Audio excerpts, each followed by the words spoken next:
We talked a little bit yesterday, but just when you get to the morning of a game like this, you kind of sense a little bit of that excitement and a little bit of the build-up for one? I've sensed it for a while now. I mean, really, we've talked about this the last couple of days. I feel like our team's been in the playoff mode for a long time. So today happens to be a day where there's a little bit more buzz because Vancouver, and as I mentioned yesterday, Vancouver is one of our bigger rivals. So there's always a little bit more excitement when you play a team like that. And then you look where standings are. There's just a little bit more. But for our team, we feel like we have 19 must-wins the rest of the way. So we're in that mode right now. And no matter who our opponent is, we have to make sure we're approaching each game the same way. And the game that's right in front of us tonight happens to be Vancouver. Right, and I know this was a big opportunity already, but because of last night's result, your group has a chance to move itself 3 points up. What do you kind of need to see in the response, knowing that there's a bit of pressure to take advantage of that opportunity? Play our game. One, I think it's important that we don't overcomplicate our game at all. Number two, I think we need to make sure we have a really good start. And that goes without saying. Anytime you get a team that's coming in when they've played a back-to-back, you want to make sure your pace is high, and you really want to try to maintain that for 60 minutes. Both Nazem Kadri and Martin Pospisil are in the top 10 in the league in drawn penalties. For your team, which doesn't score a ton in 5-on-5, but the power play has been really good, just how valuable is that skill set from the two of them? To draw penalties, it's important. I mean, you mentioned I think our power play now has confidence that when they're put in a situation, they're going to go out there and they're going to get the job done. That's different the second half of the year than it was earlier on. But those two guys, they draw penalties because their feet are always moving. That's one thing when we talk about with our players, when we're checking, just check with your feet so you don't put yourself in a position to take penalties.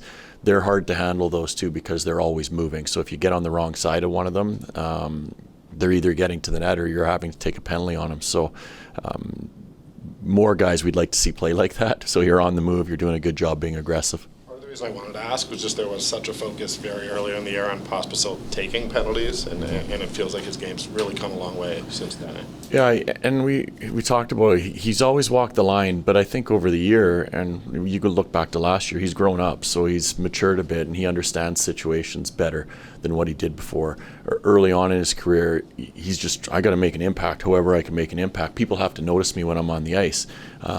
Now I think he's comfortable with where he's at, so he's got a better idea of how he has to play the game in a physical manner without doing it in a way that puts our team in a tough spot.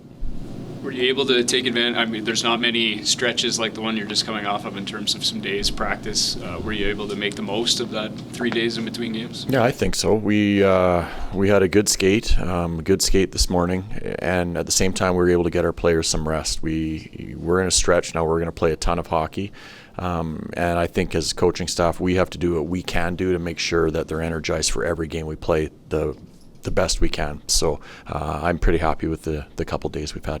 Given the limitation on the number of call-ups after the trade deadline, would this be an opportunity for Klapka to kind of cement himself as part of it for the rest of the season? Yeah, he's. I feel like he is part of it, and I feel like he has been for a long time.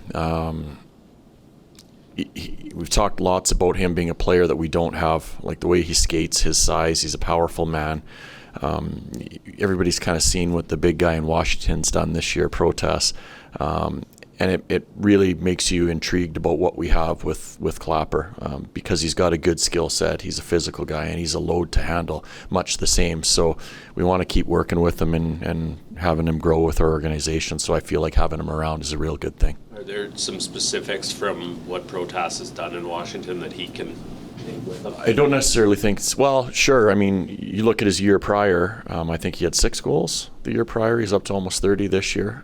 So he figured his way as he's kind of moved along here. American League numbers kind of similar as to what both guys have been.